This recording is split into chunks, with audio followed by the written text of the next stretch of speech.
ముందుగా hit TV ప్రేక్షకులందరికీ నమస్తే. ప్రస్తుతం మనమైతే నాంపల్లి కోర్టు దగ్గర ఉన్నాము. మరి నాంపల్లి కోర్టులో ఈరోజు మరి నాగార్జున కొండ సురేఖ పైన వేసిన పిటిషన్ పైన అయితే విచారణ జరగబోతుంది. దానిపైన మరి స్టేట్మెంట్ కూడా ఇవ్వడానికి ఇప్పుడు నాగార్జునతో పాటు తన అడ్వకేట్తో కలిసి అలాగే ఇద్దరు సాక్షులతో కలిసి కూడా ఇక్కడికి రాబోతున్నారనే సమాచారం అయితే ఇప్పుడు మనకు అందింది.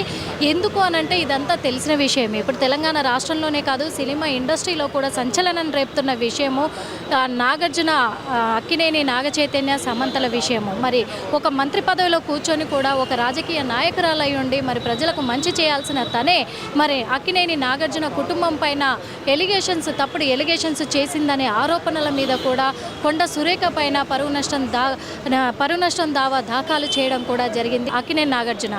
ఎందుకు అనంటే కూడా మరి ఈ విషయం పైన కేటీఆర్కి అంటే బీఆర్ఎస్ ప్రభుత్వానికి అలాగే కాంగ్రెస్ ప్రభుత్వానికి ఉన్న వైరం వల్ల కూడా మరి సినిమా పరిశ్రమను మధ్యలోకి లాగుతూ వ్యక్తిగత విషయాలను కూడా కించపరుస్తూ సంచలనాన్ని కూడా సృష్టిస్తూ ఉన్నాయి. అంతేకాదు మరి నాగచైతన్య అలాగే సమంత కూడా విడాకులు తీసుకోవడానికి కారణం కేటీఆర్. వాళ్ళకు డ్రగ్స్ అలవాటు చేసి రేవు పార్టీలకు తీసుకెళ్లి కూడా మరి నాగచైతన్య సమంతల విడాకులకు కారణమయ్యారు అని కూడా ఎలిగేషన్స్ చేయడం జరిగింది. అంతేకాదు ఎన్ కన్వెన్షన్ కూల్చివేతలప్పుడు అప్పుడు బీఆర్ఎస్ ప్రభుత్వం హయాంలో ఉన్నప్పుడు ఆ కూల్చివేతలు జరగకూడదు, ఆపాలి అంటే సమంతను నా దగ్గరికి పంపిస్తేనే మరి ఆ కన్వెన్షన్ కాపాడుకోగలవు అని చెప్పేసి కేటీఆర్ బ్లాక్మెయిల్ చేశారు నాగార్జునను. అందుకే నాగచైతన్య నాగార్జున ఇద్దరు కలిసి కూడా మరి నువ్వు వెళ్తే కేటీఆర్ దగ్గరికి వెళ్ళాలి లేదా విడాకులు తీసుకోవాలి, అలాగైతే నేను ఎన్ కన్వెన్షన్ కూల్చివేతలు ఆగిపోతాయి, నాది నాకు నిలబడుతుంది అని చెప్పేసి సమంతను ఫోర్స్ చేయడంతో సమంత విడాకులు తీసుకుంది అని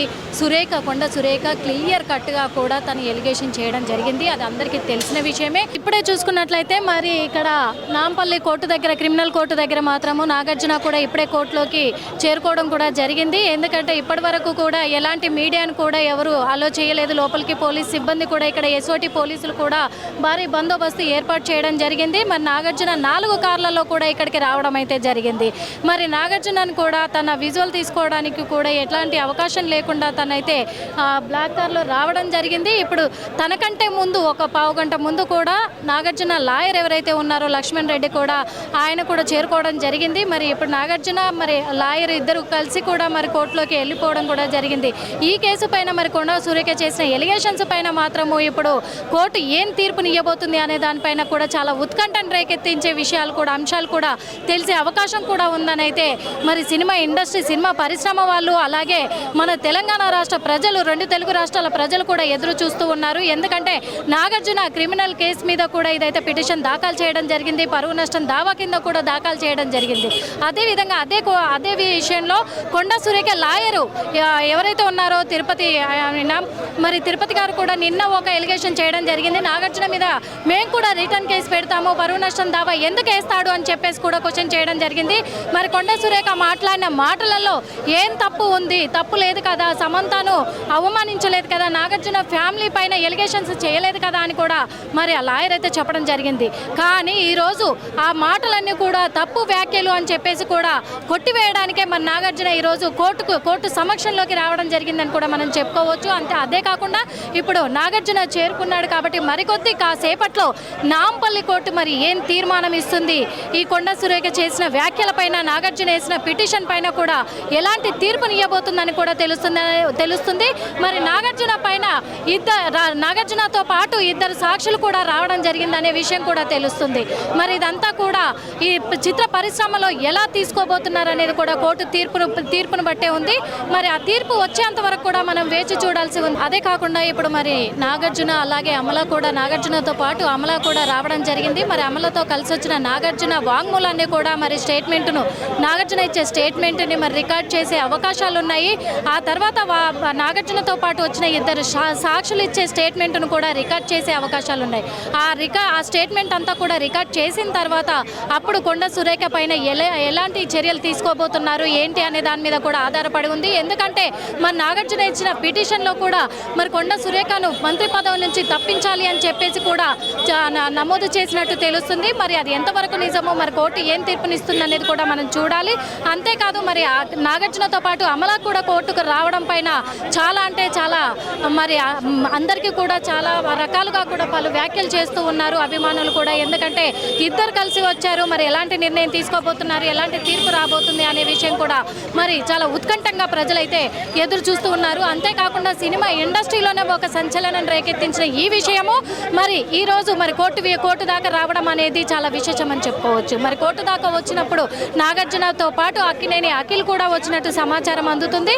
మరి అక్కినేని అఖిల్ మాత్రం చాలా కఠినమైన నిర్ణయం తీసుకుంటున్నారు. ఎందుకంటే ఎవరు వదిలినా వదలకపోయినా మా కుటుంబ పరంగా వ్యక్తిగతంగా ఇలాంటి దుర్మార్గమైన వ్యాఖ్యలు చేశారు. ఒక మంత్రి పదవిలో ఉన్న మహిళ అయ్యుండి కూడా ఒక మహిళ మీద తను అలాంటి ఎలిగేషన్స్ చేయడం అనేది మాకు చాలా బాధాకరంగా ఉంది. కాబట్టి నేను కఠినంగా చర్యలు తీసుకుంటానని అక్కినేని అఖిల్ కూడా చెప్పడం జరిగింది. అదేవిధంగా సమంత కూడా స్పందించింది, నాగ చైతన్య స్పందించాడు, హీరోలు అందరూ కూడా మెగా హీరోతో పాటు చాలామంది కూడా హీరోలు కూడా స్పందించడం జరిగింది. ఇది తప్పు అని కూడా. మరి అదేవిధంగా అందుకు నాగార్జున ఎలాంటి మీడియా ముఖంగా తను ఇప్పటివరకు తెలియచేయలేదు. కానీ కోర్టు పరంగా మాత్రము తను చర్యలు చేపట్టాలి అని చెప్పేసి కోర్టు పరంగా తను దిగుతున్నారు. కాబట్టే మరి కొండ సురేఖ పైన ఎలాంటి చర్యలు తీసుకోబోతున్నారు, అలాగే ఎలాంటి కోర్టు కూడా ఎలాంటి తీర్పుని ఇవ్వబోతుంది, సాక్షులు ఎలాంటి వాంగ్మూలం ఇవ్వబోతున్నారు అనే దానిపైన అభిమానులు ప్రజలు కూడా చాలా అంటే చాలా ఉత్కంఠంగా ఎదురు చూస్తున్నారు. ఈ విషయం ఏది ఏమైనప్పటికీ కూడా రెండు తెలుగు రాష్ట్రాల్లో చాలా సంచలనం సృష్టించిందని కూడా చెప్పుకోవచ్చు. వెళ్ళిపోతున్న విజువల్స్ మనం చూస్తూ ఉన్నాము. ఏది ఏమైనప్పటికీ వాళ్ళ కుటుంబం అంతా కూడా చాలా క్షోభకు కూడా గురవుతున్నామని చెప్పి నాగార్జున కోర్టులో మరి కన్నీళ్లు పెట్టుకున్నట్టుగా తెలుస్తుంది. మరి ఇలాంటి వ్యాఖ్యలు చేయడం ఎంతవరకు కరెక్ట్ అనేది కూడా మరి న్యాయమూర్తి కూడా ఆలోచించి తగిన చర్యలు తీసుకునే అవకాశం కూడా ఉంది అని తెలుస్తుంది. మరి ఇప్పుడు మొత్తం మీద మరి న్యాయమూర్తి ఎలాంటి చర్యలు తీసుకోబోతున్నారు, ఎలాంటి తీర్పునివ్వబోతున్నారు మనమైతే ఇక్కడ జైలు నుంచి కూడా ఇక్కడ నాంపల్లి కోర్టు నుంచి అయితే మరి నాగార్జున కుటుంబం వెళ్ళిపోవడం జరిగింది. మరి నాగార్జున కుటుంబం వెళ్ళిపోవడంతో కూడా మరి వాళ్ళ నాగార్జున కేసు ఏదైతే వాదిస్తున్నారో అడ్వకేట్ ఎవరైతే ఉన్నారో లక్ష్మణ్ రెడ్డి, మరి తను ఏం చెప్తారనేది కూడా తను మాట్లాడే అవకాశం లేనందున తను ఏం చెప్పలేదు. కానీ న్యాయమూర్తి ఏం డిసైడ్ చేశారు, ఎలాంటి తీర్పునిచ్చారు అనే దానిపైన చాలా ఉత్కంఠం రేగుతుంది అని కూడా చెప్పుకోవచ్చు. ఇక్కడ చూస్తూనే ఉన్నాము విజువల్స్లో ఎంతమంది ఇక్కడ గుమిగూడారు. ఎందుకంటే అక్కినేని నాగార్జున ఫ్యామిలీకి చాలా కోట్లలో ఫ్యాన్స్ ఉన్నారు, పాన్ ఇండియా లెవెల్లో కూడా. మరి అలాంటి కుటుంబం మీద ఇలాంటి ఎలిగేషన్స్ చేయడంపై ఈరోజు కోర్టు ముఖంగా న్యాయమూర్తి పర్యవేక్షణలో కూడా అక్కినేని కుటుంబం వచ్చి ఇక్కడ స్టేట్మెంట్ రికార్డ్ చేయడం అనేది విశేషం అని చెప్పుకోవచ్చు. నాగార్జున గారు ఈ నెల 2వ తేదీన ఆనరబుల్ మినిస్టర్ కొండా సురేఖ గారు ఇచ్చినటువంటి డిరాగేటరీ స్టేట్మెంట్స్ ఆయన్ని వారి యొక్క కుటుంబాన్ని అప్రతిష్ట పాలు చేశారు అనేది వాళ్ళ కుటుంబ నేపథ్యంలో వాళ్ళకి కేటీఆర్కి ఈ కొండా సురేఖ గారికి ఉన్నటువంటి రాజకీయ విభేదాల వలన వారి యొక్క కుటుంబాన్ని దీనిలోకి లాగారు, మా కుటుంబాన్ని అప్రతిష్ట పాలు చేశారు అని చెప్పి ఈ నెల 3వ తేదీన వారు ఇచ్చినటువంటి స్టేట్మెంట్ మీద నాగార్జున గారు at the time he was in Visakhapatnam. Immediately he reached to Hyderabad రాగానే 3rd of this month he made a complaint. It is called a private complaint before this honorable court. The honorable court has got ample power to take into the cognizance. Before that accused should be given an opportunity of being heard. For that వాళ్ళు ఇచ్చేటటువంటి అవకాశం ఉన్నది. ఇంకొక 3వ విట్నెస్ని విచారించాలి.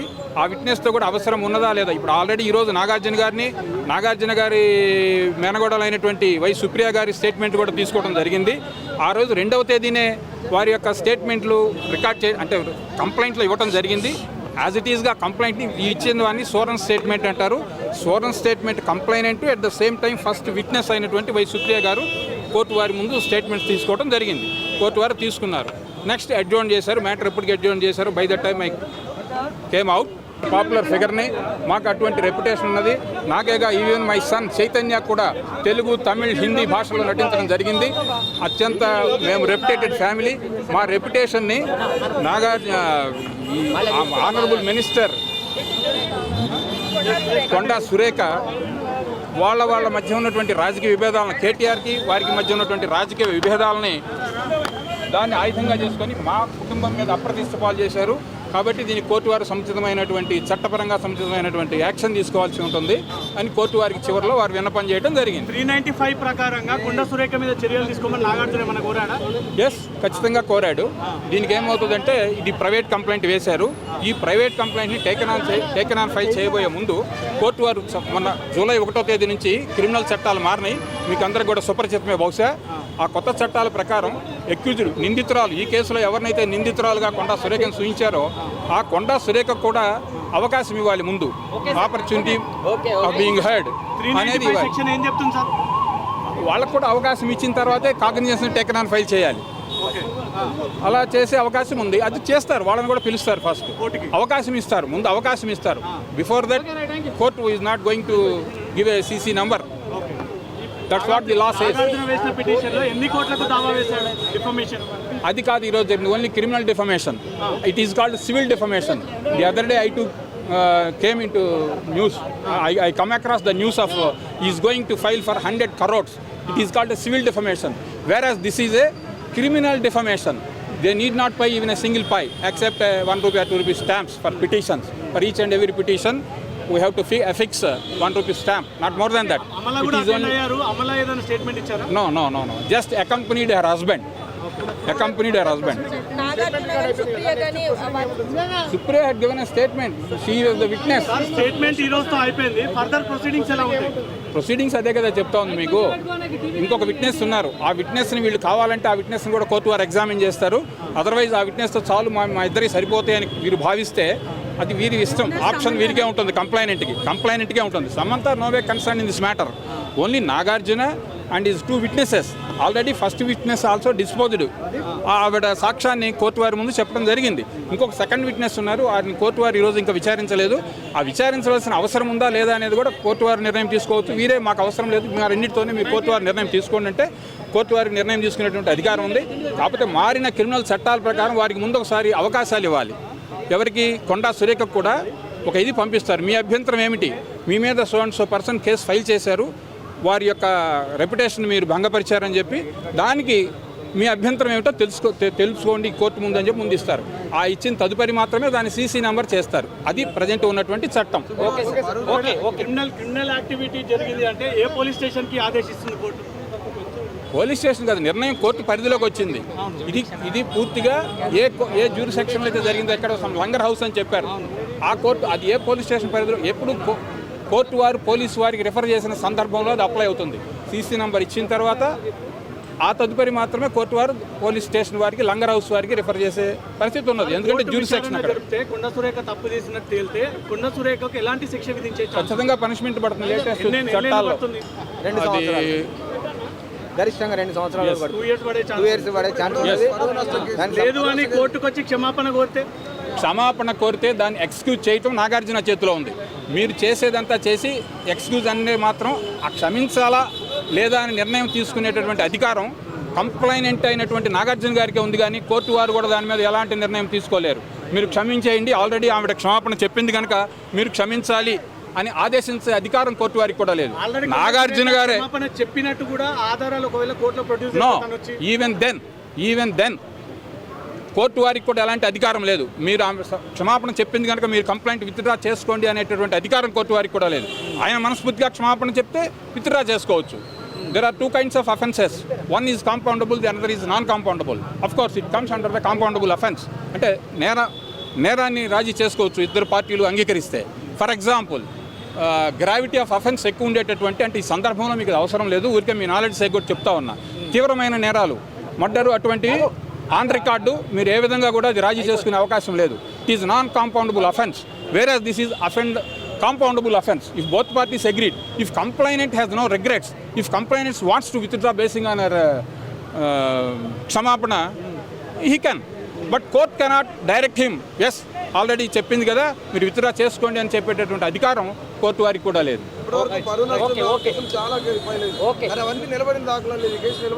నిలబడే అవకాశం ఉంటుందా అంటే పెట్టిన వాళ్ళు ఇది ఫ్యాక్ట్ అని నిరూపణ చేస్తే ఉండదు. ఊరికి ఎలిగేషన్ అంటారు. ఇప్పటి వరకు ఆనరబుల్ మినిస్టర్ కొండా సురేఖ్ గారు చేసింది కేవలం ఎలిగేషన్ మాత్రమే. ఒకరి మీద ఏవైనా ఒక ఎలిగేషన్ చేస్తే ఆ ఎలిగేషన్ నిరూపించవలసినటువంటి బాధ్యత వాళ్ళది. నిరూపించలేనప్పుడు ఇటువంటి డెరాగేటరీ రిమార్క్స్ మీద వారిపై కోర్టు వారు చర్య తీసుకోవచ్చు. ఇది only criminal defamation, it won't come under the civil defamation. మీరు ఇంతకుముందు ప్రశ్నించారు నన్ను, 100 కోట్లు కానీ అది సివిల్ డిఫమేషన్ కింద వస్తుంది. వారు 100 కోట్లకు వేస్తున్నారని చెప్పి న్యూస్లో మేము కూడా చూడటం జరిగింది. అది వేసినట్టు ఇంకా లేదు, అయినా అది క్రిమినల్ కాదు, సివిల్ పరిధిలోకి వస్తుంది. వారు అప్పుడు దాని కోర్టు ఫీజు వగైరాలు కట్టవలసి ఉంటుంది. It takes a lot of time. It is separate. ఇది వేరు అది వేరు, పూర్తిగా దీనికి దానికి సంబంధం లేదు. Is criminal defamation, that is civil defamation. ఇప్పటివరకు అయితే మనము విన్నాం కదా, మరి లాయర్ చెప్పిన మాటలు కూడా, లోపల జరిగిన వాదోపవాదనలు కూడా, మన నాగార్జున కుటుంబం ఇచ్చిన స్టేట్మెంట్ కూడా, నాగార్జున అలాగే అక్కినేని నాగార్జున అమల కూడా ఇచ్చిన స్టేట్మెంట్ను కూడా మనము లాయర్ మాటల్లోనే విన్నాము. ఎందుకంటే మా కుటుంబం అంతా కూడా ఈరోజు చాలా నిందల పాలు కూడా అవ్వడం అనేది కూడా ఇది దేశమంతటా కూడా చాలా సంచలనం రేపిన విషయము. అందుకు మేము చాలా క్షోభిస్తున్నాము. ఇటువంటి వ్యాఖ్యలు చేసినందుకు మరి సురేఖను మాత్రం కొండ సురేఖను అయితే శిక్షించాలి అని చెప్పేసి కూడా 395 సెక్షన్ కింద శిక్షించాలి, చర్యలు చేపట్టాలి అని చెప్పేసి వాళ్ళు స్టేట్మెంట్ అయితే ఇవ్వడం జరిగింది. అదేవిధంగా మన న్యాయమూర్తి కూడా ఈ విట్నెస్ ఈ సాక్ష్యం మొత్తము వాళ్ళ విట్నెస్ అంతా కూడా రికార్డ్ చేసి మరి తను చర్యలు కూడా చేపడుతున్నట్టుగా తెలుస్తుంది. ఎందుకంటే ఈ విచారణ మొదలుపెట్టి మరి ఏం జరిగింది ఎట్లా అనేది కూడా కొంత టైం తీసుకొని అయితే మరి న్యాయమూర్తి అయితే నిజంగా చర్యలు తీసుకునే అవకాశాలు అయితే ఉన్నాయి. ఎందుకంటే ఇప్పటి వరకు కూడా సినిమా రంగం పట్ల చాలా కేసులు కూడా నమోదవుతున్నాయి, కానీ అవన్నీ కూడా ఇప్పటి వరకు ఒక కొలిక్కి వచ్చిన దాఖలు కూడా కనిపించలేదు. కానీ మరి ఇప్పుడు ఇదైనా కనీసం కొలిక్కి వస్తుందా అనే విషయం పట్ల మాత్రం ఆసక్తికరంగా మారింది. ఎందుకంటే ఇది రాజకీయాల నుంచి ఇప్పుడు బీఆర్ఎస్ పార్టీ అలాగే కాంగ్రెస్ పార్టీ కేటీఆర్ కొండ సురేఖ మధ్య ఉన్న ఈ వాళ్ళ మధ్య ఉన్న పగ ప్రతీకారాలకు, వాళ్ళ రాజకీయ వ్యత్యాసాలకు బలవుతుంది సినిమా ఇండస్ట్రీ అని కూడా చెప్పుకోవచ్చు. అందుకు మరి కేటీఆర్ పైన ఎలాంటి వ్యాఖ్యలు చేయాలి అనే ఆలోచనతోటి ఈ సినిమా రంగంలో ఉన్న మరి సమంత నాగ చైతన్యాలను కూడా లాగడం జరిగింది రాజకీయ కోణంలో. మరి అది ఎంతవరకు కరెక్ట్ అనేది కూడా మరి న్యాయవాదులు కూడా నిర్ణయం తీసుకునే అవకాశాలు, న్యాయమూర్తి నిర్ణయం తీసుకొని మరి ఎలాంటి శిక్షణ అమలు చేయబోతుంది, ఎలాంటి చర్యలు చేపట్టబోతుంది అనేది కూడా మనం చూడాల్సి ఉంది. అంతేకాదు ఒకవేళ నిజంగా కొండ సురేఖ మాట్లాడిన వ్యాఖ్యలు అయితే అవి తప్పుడు వ్యాఖ్యలని తేలితే మాత్రం నేరము అని చెప్పి తేలితే మాత్రం తనకు 2 సంవత్సరాలు శిక్ష పడే అవకాశం కూడా ఉంది అని చెప్పేసి కూడా చెప్తున్నారు. ఒకవేళ తను క్షమాపణ కోరితే, మనస్ఫూర్తిగా క్షమాపణ కోరినట్లయితే మాత్రము మరి ఆ విషయం కూడా అది నాగార్జున చేతుల్లో ఉంది, న్యాయమూర్తి చేతుల్లో ఏమీ లేదు, కోర్టు చేతుల్లో ఏమీ లేదు, కోర్టు కూడా హక్కు లేదు. అంటే తను మనస్ఫూర్తిగా తను తప్పు చేశాను, నా వ్యాఖ్యలు వెనక్కి తీసుకుంటున్నానని కొండ సురేఖ చెప్పినా కానీ ఒకవేళ కోర్టు అయితే మరి ఆ కేసును కొట్టేసే హక్కు కోర్టుకు కూడా లేదు అని చెప్పేసి కూడా చెప్పారు ఇప్పుడైతే న్యాయవాది. అదే కాకుండా ఒకవేళ మనస్ఫూర్తిగా ఆమె ఒప్పుకున్నట్లయితే నాగార్జుననే క్షమించి కేసును కొట్టివేయండి అంటే తప్ప ఎలాంటి విషయాల్లో కూడా ఎలాంటి చర్యలు తీసుకోకుండానైతే వదిలిపెట్టే ప్రసక్తే లేదని చెప్పేసి న్యాయమూర్తి కూడా తేల్చి చెప్పడం జరిగింది. అంతేకాకుండా మరి నాగార్జున మా వద్ద ఎలాంటి తప్పు లేదు, మా కుటుంబం ఎలాంటి తప్పు చేయలేదు, అవన్నీ మా వ్యక్తిగత విషయాలు అని చెప్పేసి కూడా చెప్పడం జరిగింది. అక్కడ వాంగ్మూలం ఇవ్వడం కూడా జరిగింది. వాళ్ళ వాంగ్మూలం అంతా కూడా న్యాయమూర్తి సమక్షంలోనే రికార్డ్ చేయడం జరిగింది. అది నిరూపించుకోవడానికి విట్నెస్గా సుప్రియను కూడా తీసుకురావడం జరిగింది. అందుకు ఒక విట్నెస్గా మాత్రమే సుప్రియ రావడం జరిగింది. అలాగే మరి ఇంకొక విట్నెస్ కూడా ఉన్నారు. ఆ విట్నెస్ది సాక్షిది విట్నెస్ తీసుకోవాల్సిన అవసరం లేదేమో అని కూడా కోర్టు భావిస్తున్నట్టుగా తెలుస్తుంది.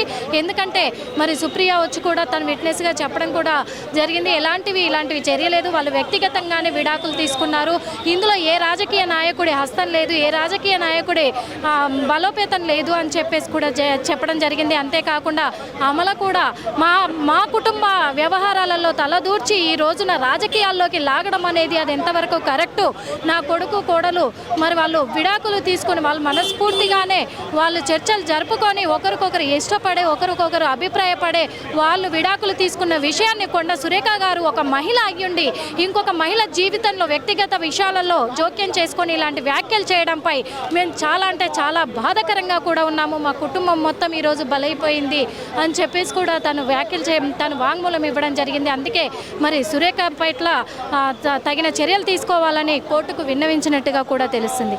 మరి న్యాయమూర్తి ఇవన్నిటిపైన కూడా చర్చలు జరుపుతున్నారు కాబట్టి తన పైన ఇప్పుడు ఎంక్వైరీ మొదలు పెట్టారు కాబట్టి ఇవన్నీ కూడా వివరణగా తెలుసుకొని కూడా మరి సురేఖ పైన ఎలాంటి చర్యలు తీసుకోవాలనే తీర్పునైతే త్వరలో వెల్లడించబోతుందని కూడా తెలుస్తుంది కోర్టు అయితే. మరి అప్పటి వరకు చూస్తూనే ఉండండి హిట్ టీవీ. కెమెరామెన్ పవన్తో నిర్మల. హిట్ టీవీ యాప్ ని డౌన్లోడ్ చేసుకోండి. ఇందులో short news, live news, entertainment movies అన్ని అవైలబుల్ గా ఉన్నాయి. Please download Hit TV app. Hit TV app. Hit TV యాప్ని ఫ్రీగా డౌన్లోడ్ చేసుకోండి.